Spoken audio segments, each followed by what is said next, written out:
सुरागीला news channel का Uttarakhand bulletin और मैं हूं आपके साथ उनसिरा फातिमा। आए नजर डालते हैं आज की फटाफट खबरों पर। रुद्रपुर नगर निकाय चुनाव के लिए भाजपा ने किया अपना संकल्प पत्र जारी। मौसम विज्ञान विभाग के पूरे हुए 150 वर्ष।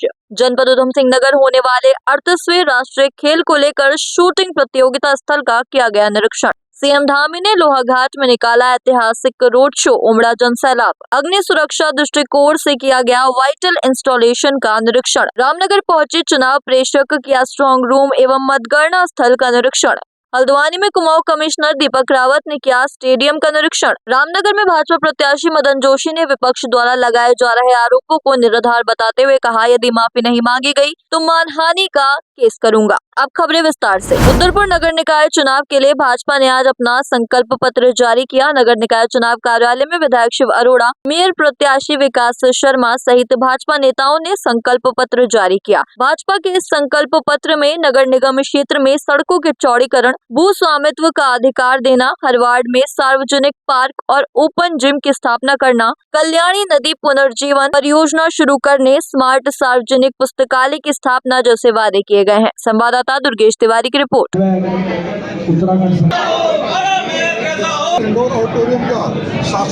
देखिए, यहाँ नगर निगम बन गया है, कुछ ग्रामीण एरिया इसमें शामिल हुआ था, जिसमें बुरारानी है, मटकोटा है, फाजिलपुर मैरोला है, फुलसुंगी है, बगवाड़ा है। इन क्षेत्रों पे हम विशेष काम करेंगे। इनकी नहरों को कवर करके रोडों को डबल करेंगे, गंगापुर रोड का चौड़ीकरण करेंगे, हम अपना बुरारानी रोड का चौड़ीकरण करेंगे। इसके अलावा हमने गौ संरक्षण का भी काम लिया है। हम लोगों ने निर्णय लिया है कि हम घर घर नगर निगम की सुविधाओं को पहुंचाएंगे। हम उसके लिए गाड़ी के माध्यम से जो भी प्रमाण पत्र आपको चाहिए होगा उसका एक रोस्टर तैयार करेंगे और वो हमारे कर्मचारी आपके मोहल्ले में गाड़ी जाएगी, वहीं आप अप्लाई करेंगे, वहीं आपको हम बना के देंगे। हमने हर 8 वार्डों पे एक अपना जोनल ऑफिस बनाने का निर्णय लिया है। जिस जोनल ऑफिस से पूरे निगम की कार्रवाई चलेगी, वहाँ निगम का कर्मचारी बैठेगा और ताकि वहाँ के लोगों को नगर निगम आना ना पड़े, उनका समय बचे। साथ ही हमने निर्णय लिया है कि शहर को स्मार्ट सिटी का दर्जा दिलवाएंगे ताकि इसकी sewer line, parking, street light, pollution, ये सारी समस्याएं ख़त्म हो सकें। हमारे टुक टुक वाले भाई बहुत हैं यहाँ पर, उन्हें एक स्थान देंगे जहाँ उन्हें पानी की सुविधा मिले, बैठने की सुविधा मिले, शौचालय मिले और आराम से अपना रिक्शा खड़ा कर सकें और वहीं चार्जिंग की भी सुविधा देने का हम प्रयास करेंगे। और हमने तमाम चीज़ों पे हमने फोकस कर रहे हैं कि सारे शहर को हरियाली, विकास और पथ प्रदर्शन सारी चीज़ों को करते हुए हम नगर निगम को आगे बढ़ाने का काम करेंगे। नगर निगम का संकल्प पत्र जो हमारे मेयर प्रत्याशी विकास शर्मा जी और सभी पार्षद प्रत्याशी, वो रुद्रपुर को एक स्वच्छ रुद्रपुर, कूड़ा मुक्त रुद्रपुर, जैसे टंची ग्राउंड से कूड़ा समाप्त हुआ है, ऐसे और उसका प्रबंधन करके सॉलिड वेस्ट मैनेजमेंट, यहाँ पर मास्टर ड्रेनेज प्लान स्वीकृत हो चुका है। तो वाटर लॉगिंग की समस्या का माननीय मुख्यमंत्री जी की सरकार से के आशीर्वाद से उसका समाधान करना, यहाँ गौशाला का निर्माण करना, सभी हमारे धार्मिक मंदिर गुरुद्वारे उनका सौंदर्यीकरण करना, सड़कों का चौड़ीकरण करना, पार्किंग की समस्या से जाम को निजात दिलाना, साथ ही साथ जो हमारी मातृशक्ति है युवा, उनके रोजगार की व्यवस्था करना, पार्कों के सौंदर्यीकरण के साथ साथ यहाँ पर हमारा ई रिक्शा है,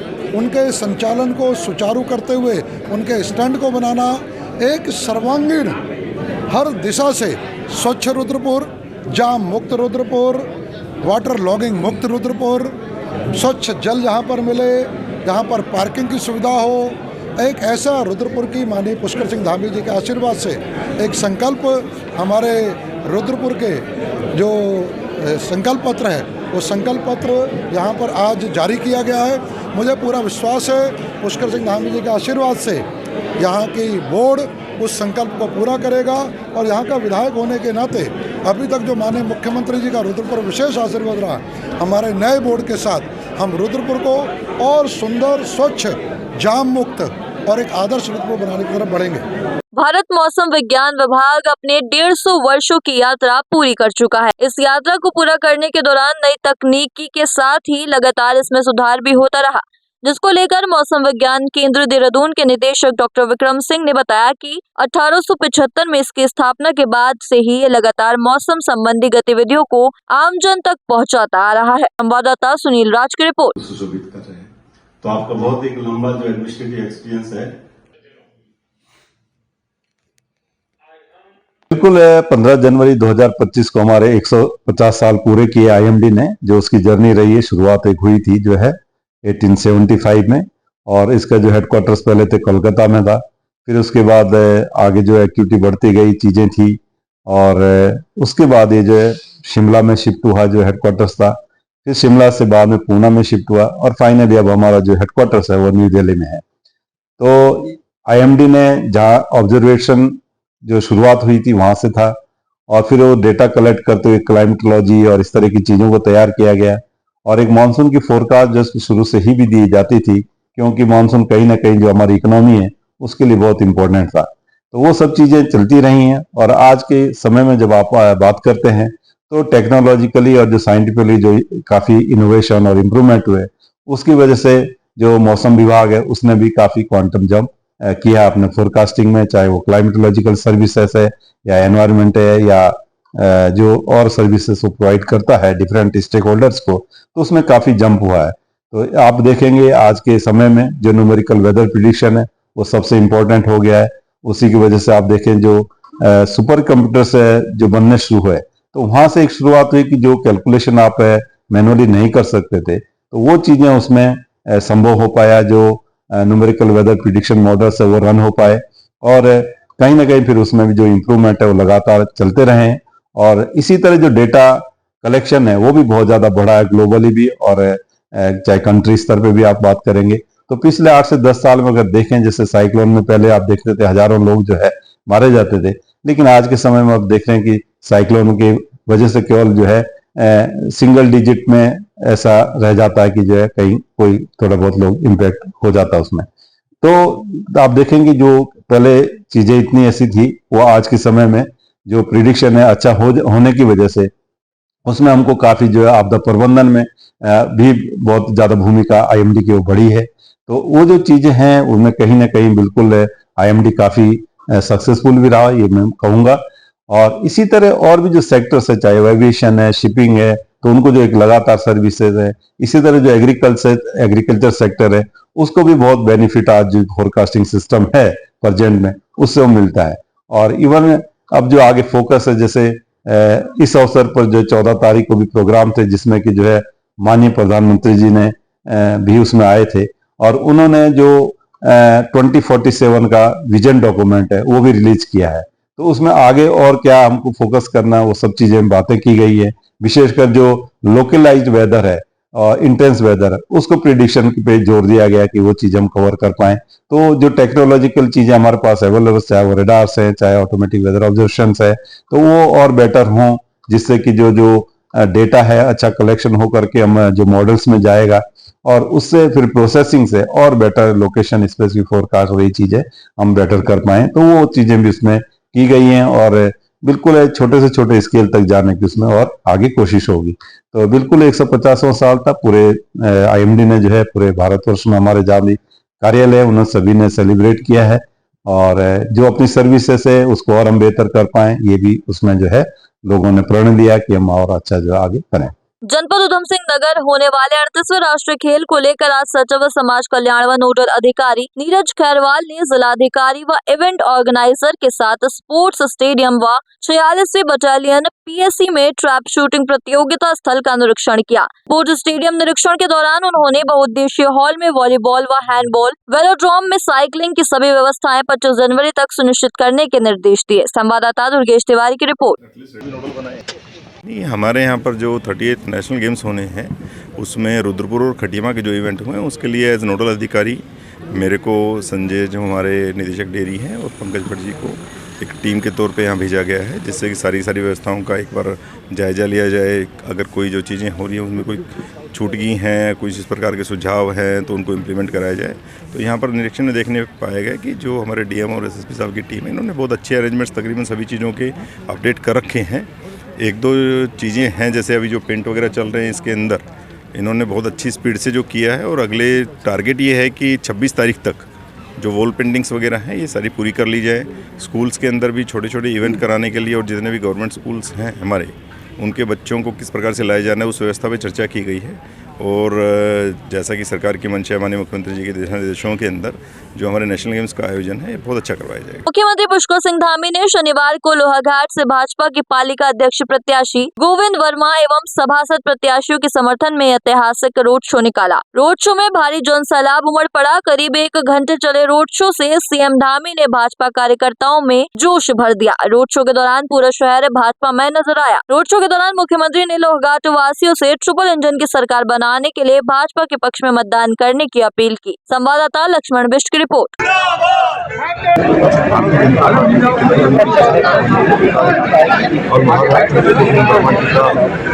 एक बड़ी ऐतिहासिक और जैसा विकास के आगे राजनीति से आगे बढ़ेगा, यहाँ पर एक शीर्षक ये रोड शो जो विशालकाय जनसमूह यहाँ उमड़ा और ये लगता है कि लोहाघाट नगर में भारतीय जनता पार्टी के जो प्रत्याशी हैं वो खुद में तो ऐतिहासिक जीत होने जा रही है। और मैं समस्त यहाँ के जितनी माताएं बहनें हैं, युवा साथी हैं, हमारे बुजुर्गों हैं, मैं सभी को धन्यवाद देना चाहता हूँ जिस तरह का आपका सहयोग निरंतर मुझे मिलता है। और ये मैं आपके विश्वास को कायम रखते हुए जो भी आपकी समस्या है, मेरी खुद की समस्या है, मैं समस्याओं के समाधान के लिए हर संभव हद तक प्रयास करते रहूँगा। और माननीय मुख्यमंत्री जी अभी कह गए हैं जो ट्रिपल इंजन की सरकार बनने जा रही है और जो भी यहाँ की मूलभूत समस्या है उन समस्याओं के समाधान के लिए हर स्टेप तक कार्य किया जाएगा। प्रभारी अग्निशमन अधिकारी वंश नारायण यादव के नेतृत्व में वाइटल इंस्टॉलेशन के तहत फायर स्टेशन रानीखेत द्वारा 132 केवी पावर हाउस, नैनी मचखाली एवं हाइड्रल रानीखेत व घिंगारी खाल का फायर रिस्क निरीक्षण किया गया। संवाददाता हेमंत मेहरा की रिपोर्ट। चाहे तो एक साथ होनी चाहिए, सब लोग एक साथ बैठना ही नहीं चाहते। पापा, try this. लो, सब लपक लिए।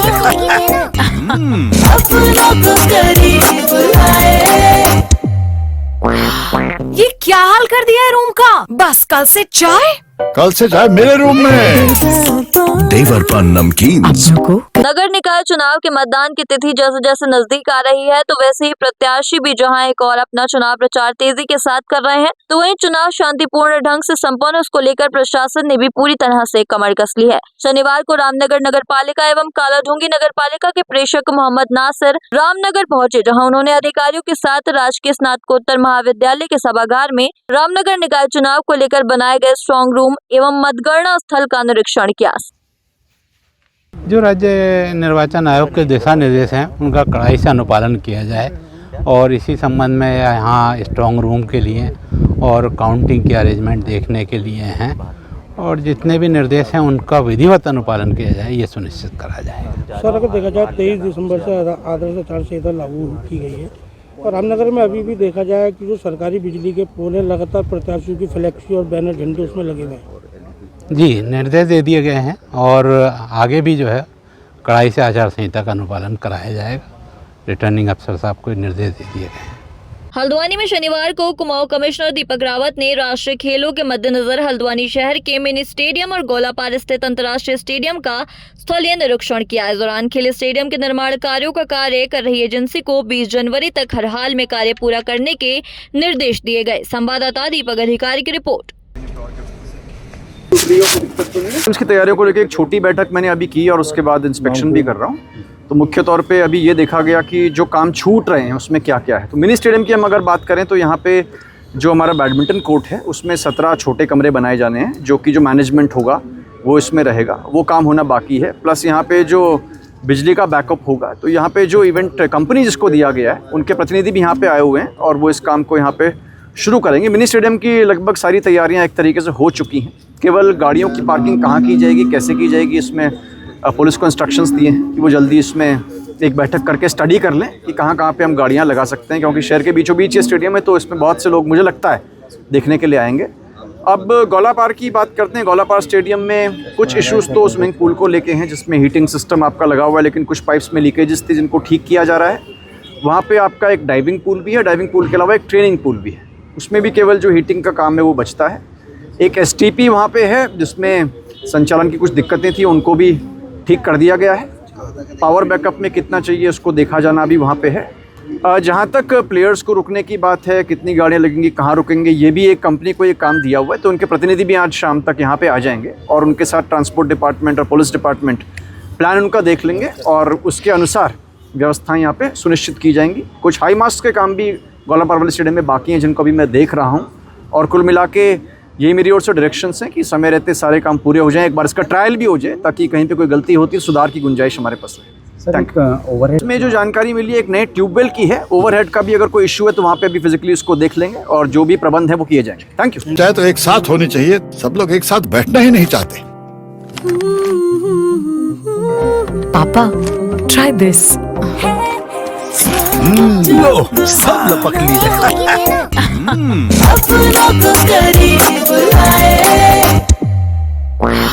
ये क्या हाल कर दिया है रूम का? बस कल से चाय। कल से चाय मेरे रूम में। देवर पान नमकीन। भाजपा से बगावत कर निर्दलीय चुनाव लड़ रहे नरेंद्र शर्मा रामनगर विधायक दीवान सिंह बिष्ट एवं पार्टी प्रत्याशी मदन जोशी के खिलाफ लगातार आरोपों की बौछार कर रहे हैं। तो वहीं बीते दिवस कांग्रेस के वरिष्ठ नेता एवं पूर्व विधायक रंजीत सिंह रावत ने भाजपा प्रत्याशी मदन जोशी पर गंभीर आरोप लगाते हुए कहा कि पीपीपी मोड पर चल रहे रामनगर के सरकारी अस्पताल को अब लॉन्ग टाइम देने की तैयारी चल रही है। वहीं भाजपा प्रत्याशी मदन जोशी ने अपने ऊपर लगाए गए सभी आरोपों को निराधार बताया। संवाददाता राजीव अग्रवाल की रिपोर्ट। कभी देखा उन्होंने में कौन सा क्षेत्र? देखिए, इस बार रामनगर में इतिहास लिखने जा रहे हैं और भारतीय जनता पार्टी का कमल खिलने जा रहा है। और जहां कांग्रेस का सिंबल ही गायब हो गया, मात्र एक ही सिंबल कमल का फूल ये रह गया है, तो दुष्प्रचार तो होगा ही, विपक्षी लगाएंगे ही। तो दुष्प्रचार लगाते लगाते थक गए और जनता ने चुनाव धीरे धीरे जितना इन्होंने दुष्प्रचार लगाया और जनता ने चुनाव अपने हाथ में ले लिया। अब मेरे चुनाव के लिए जनता निकल चुकी है, तो अब ये किसको जवाब देंगे, इनसे जवाब बन नहीं रहा है। अब लास्ट में आके ये मेरी धर्मपत्नी राधा जोशी पे इन्होंने एक आरोप लगाया है एनजीओ का, तो मैंने इनसे कहा कि साक्ष्य दो, कोई प्रमाण दो। तो बिना साक्ष्य प्रमाण के कुछ भी बोल देते हैं और मीडिया वाले भी कुछ भी चला देते हैं। लेकिन मीडिया से भी अनुरोध है, इनसे साक्ष्य प्रमाण लें। ऐसे मैं भी इनके लिए कुछ भी बोल दूंगा तो आप उसको सोचना चाहिए और साक्ष्य प्रमाण चाहिए। लेकिन जो लोग ऐसा बोलते हैं, ऐसे लोगों की दुर्गति होगी। और मैं अपने एडवोकेट के माध्यम से मानहानि का दावा कर रहा हूँ, इनको नोटिस भेज रहा हूँ, ये मुझे उसका साक्ष्य देंगे। और मानहानि होने के बाद जो मेरी मानहानि हुई है उसको अपने वकील के माध्यम से हम इस पर कार्रवाई भी करने जा रहे हैं। लेकिन मेरा विपक्ष को ये सवाल है कि आज जितने भी प्रत्याशी हैं केवल ये विकास का अपना खाका कहाँ रख रहे हैं। मैं विकास की बातें कर रहा हूँ, विकास के लिए मैं लगातार बोल रहा हूँ, मैं अपना विजन बोल रहा हूँ। इन सब लोगों ने केवल मदन जोशी मदन जोशी मदन जोशी। कल मैं मोहम्मद अकरम जी का बयान देख रहा था, कह रहा था कि हमारी लड़ाई उन लव जिहाद पे बोलने वालों से है, उन मजार तोड़ने वालों से है। वो कह रहे हैं, कल शुक्रवार को जब लोग भीड़ निकल के आए तो वो उनसे रहा नहीं गया उस भीड़ को देखकर, तो उन्होंने अपना आपा खोकर ये बयान, ऐसे बयान कभी देते नहीं है, पहली बार वो अपना आपा खोए हैं लव जिहाद पे और मजार पे बोले हैं। तो हमने अगर लव जिहाद की घटना पे रोक लगा रहे हैं तो क्या हम गलत कर रहे हैं? अगर हम रामनगर को मजार मुक्त कर रहे हैं तो क्या गलत कर रहे हैं? ये कोई गलत है क्या? अवैध रूप से लैंड जिहाद आप करते हो, तो इसके लिए आज जनता में बहुत आक्रोश है। और जो एक निर्दलीय प्रत्याशी जिसने समर्थन लगातार दिया है और जो आरोप लगा रहा है, वो खुद ही इससे पहले पूर्व में उनके नशे के काले कारनामे और उनके जुए के अड्डे किस तरह चलते थे और कहां से मिंटू चौधरी जी यहां पर आकर उन जुए के अड्डों को लूटता था, खसोटता था और क्या इनकी स्थिति रहती है, सबको पता है। तो ऐसे ऐसे आरोप ये लोग लगा रहे हैं जो लोग खुद आरोपी हैं। इतना बड़ा टंकी में कांड हो जाता है, फरसवाड़ा कोतवाल को हटाने की बात हो जाती है, तो ये सब लोग भूलते नहीं है, सबको याद है। तो ये मुझे मजबूर कर रहे हैं ऐसा बोलने, मुझे बोलने का, लेकिन मैं नहीं चाहता इस गंदगी में, इस चुनाव में इतनी गंदगी कर दी गई है दुष्प्रचार में। जो चुनाव आमने सामने का लड़ा जाना था, राजनीतिक अपने विकास पे बोलना था, विकास की बातें करो। आप हमारा बताइए विकास में कहाँ कमी है, कहाँ हमने कमी कर रखी है, उससे बोलिए। 15 साल आप नगर पालिका में रहे, 10 साल और रहे, आप पूछ रहे हैं नजूल फ्री रोड हम कराएंगे, फिर कह रहे हैं सड़कें बिजली पानी ये हम कराएंगे। तो आज ने आप तक क्या किया? आपने आज तक कुछ नहीं किया। जनता ने मन बना लिया है परिवर्तन का, तो इस बार परिवर्तन होने जा रहा है। तो ये निश्चित है, जो ये दुष्प्रचार प्रत्याशी पे लगा रहे हैं, इन्होंने अपनी हार मान ली है। जब ये माननीय नरेंद्र मोदी जी के पत्नी को इन्होंने नहीं छोड़ा, रामनगर में भी ये गंदगी कर रहे हैं और मेरी धर्मपत्नी पे इन्होंने जो ये लांछन लगाया है, तो खुद इनका जवाब इनको मिलेगा। इनको मेरी धर्मपत्नी से माफ़ी मांगनी चाहिए इस मामले में, और नहीं तो ऐसे लोगों की दुर्गति होगी। आज के लिए बस इतना ही। ऐसी सभी खबरों के लिए जुड़े रहिए सुरागीलाल न्यूज चैनल के साथ। धन्यवाद।